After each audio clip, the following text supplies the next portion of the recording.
In the 17th century, Europe was overtaken by radical new approaches to traditional Western authority, values, and norms.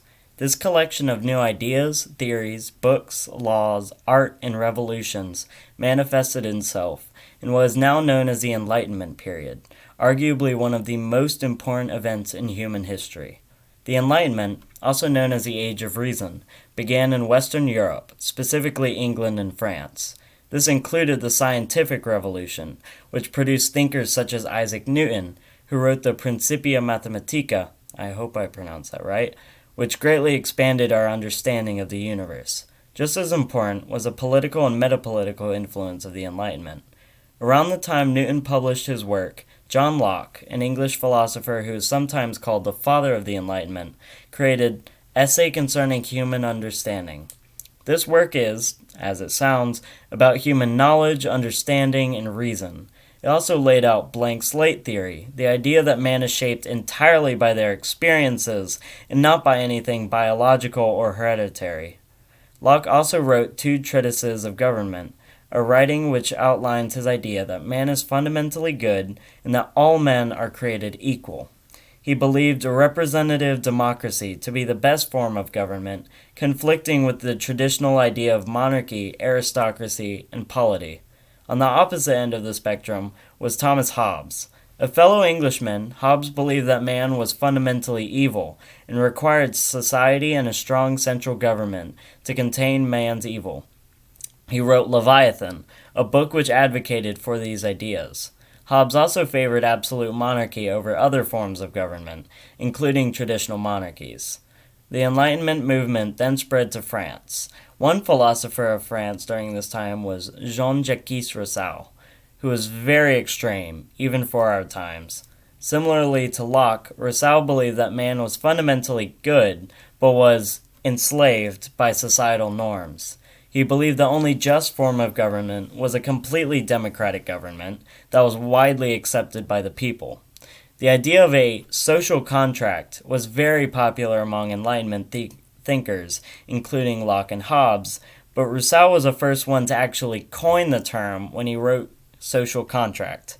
The social contract is a theory that people live in societies together by some sort of mutual agreement. When you invest time into studying this theory, you'll find it makes very little sense, it's extremely confusing, and according to some historians, lacks any evidence and is not how societies formed. Despite this, his views were highly influential and are linked to both the American and the French revolutions. Alongside Rousseau was Voltaire, who was well known for advocating for freedom of religion and the separation of church and state. He wrote Candide, a satire piece which criticizes certain philosophies. There was also Montesquieu, who advocated for the separation of the government into three branches, using his work Spirit of the Laws to publicize his ideas. Alongside the Enlightenment's influence on religion, government, and thought, it also influenced economics. Adam Smith, a Scottish economist, wrote Wealth of Nations, in which he discusses his idea for laissez-faire capitalism, that being an economy run completely by the markets, with little to no government influence.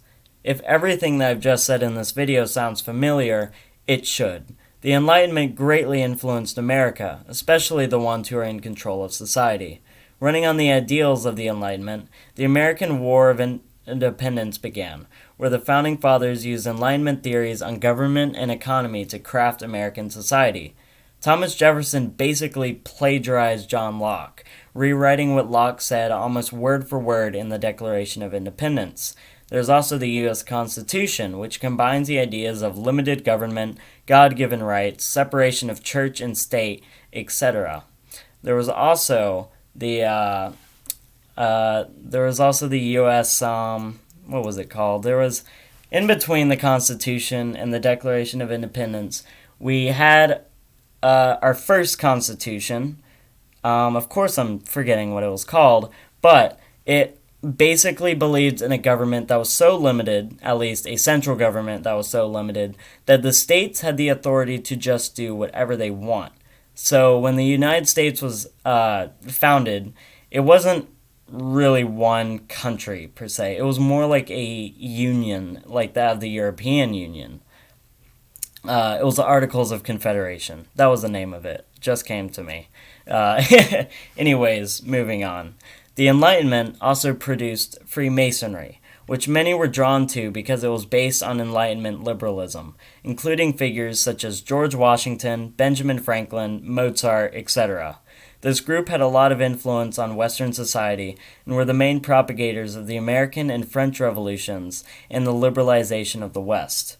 As a result of their influence, they drew a lot of criticism from anti-Enlightenment thinkers, traditionalists, Catholics, and others from all over the spectrum. In fact, the very first third party in American history, which got John Quincy Adams into the House of Representatives, was based entirely on a hatred for Freemasons. To this day, the Enlightenment still greatly influences Western society, as many all over the political and economic spectrum believe in the importance of holding to Enlightenment liberalism. Of course, there are also people outside of this Overton window with dissenting opinions who are critical of the Enlightenment, but that is a discussion for another time. Thank you for watching, and goodbye.